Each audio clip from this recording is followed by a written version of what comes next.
I think Gegard showed his dominance, why he's the #1 middleweight in the planet.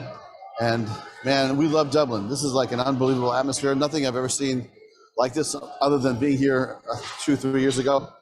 And we look forward to coming back in the future. Why don't we just open it up and you guys can start? Yes. Yeah.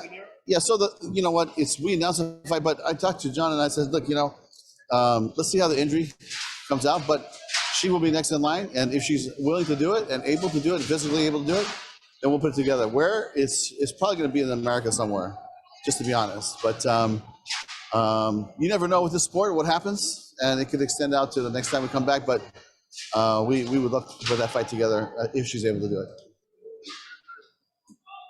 Before the end of the year, for sure. We have a couple of dates here, and we'll figure out the schedule, but I think sometime in the fall.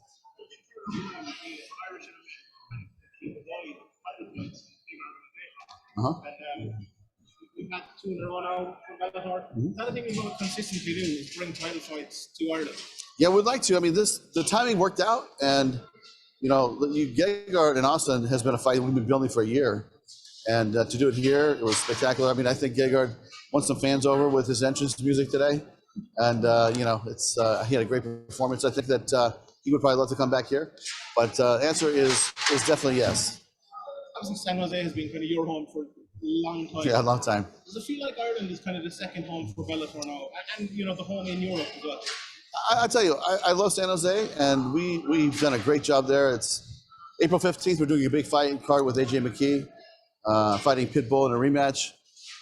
In that fight card also we'll have Corey Anderson fighting Nemkov in our light heavyweight finals.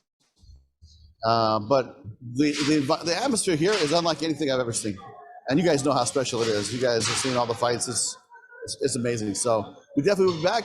But yeah, we'd love to have our second home here. We should be adopted here and bring Bellator back here at least twice a year. Scott, just to go a little bit off topic, has there been any update on the Kayla Harrison contract negotiations? You know what? I think that's an ongoing dialogue between my guys and her camp. Listen, Ali is one of the best agents in the world, and he drives a hard bargain. So I'm sure he's doing what he's doing, and let's see what happens. If you were to give a percentage of how likely is I don't do percentages. I don't do percentages. And I wanted to ask about Brian Moore. A close fought decision. He's been struggling to. He finally got his top 10 opponent. We'd likely to see Brian, in there. He seems to be on the peripheral of the top 10 outside the bantamweight tournament. Will he be fighting for another ranked guy in his next fight?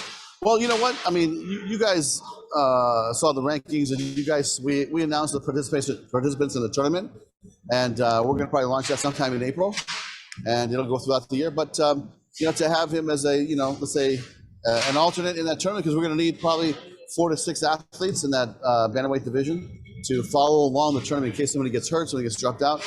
He'll definitely be up for consideration. I don't think one fight defines a fighter. But I think that he'll be right in the mix when it comes time. Scott, you posted a picture there of you and Conor McGregor. What did you guys talk about backstage? To be honest, this is the first time I've actually sat down and had a chat with him. And listen, he's a legend, and he's done so much for the sport. And I look forward to seeing him back in the cage sometime soon. Only 2 fights left on his UFC deal. Oh, was that? I don't even know that. So. I wanted to ask about Dylan Danis. Have you any news on when he's going to get back in the game? Yeah, he's been texting me, all weekend and saying he wants to get back in. He's ready to get back in. So as soon as I get back home, I'm going to call him. We're going to see if we can put something together for him. But it's going to be up to him. He's going to have to really want it. He's going to train and get in there. At some point, would you like him to come over here and fight, considering his history here? Absolutely. I mean, listen, when we signed Dylan, it was about being a high-level jiu-jitsu master. Getting to the point where he could become a complete MMA fighter. And I thought we were along the way. Then he started getting injured. Injuries got in the way. But if he's ready to go, we're ready to go. How serious are the talks between Bellator and Jake Paul about maybe having him make a switch from boxing to MMA? Listen, if Jake Paul is serious and wants to do it, we're here. We're already talking about, when I say talking about, he was with the Showtime Boxing, and he did the fight with T Wood.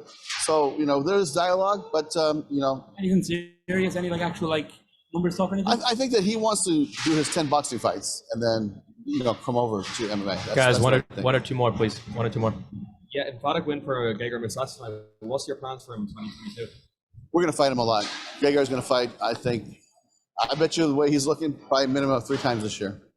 And Sinead Kavanagh, another big win tonight. Coming back to Ireland again in the year for the title fight, be on the cards. I mean, we'll see. I mean, what I think is we should wait to see if she's seriously injured or not, and we'll offer the title fight. I'm gonna talk to John about that, and if he wants to do it, we'll do it. But if she's injured and she needs to get surgery, if she hurt her knee real bad, I'm not sure. He says it's probably take 3 or 4 days, and then they'll let us know.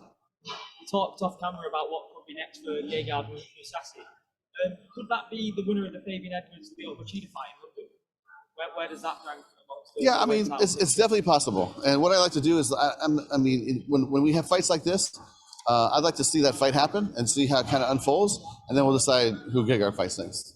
All right, last one. That's it, guys. Okay, guys, thank you very much.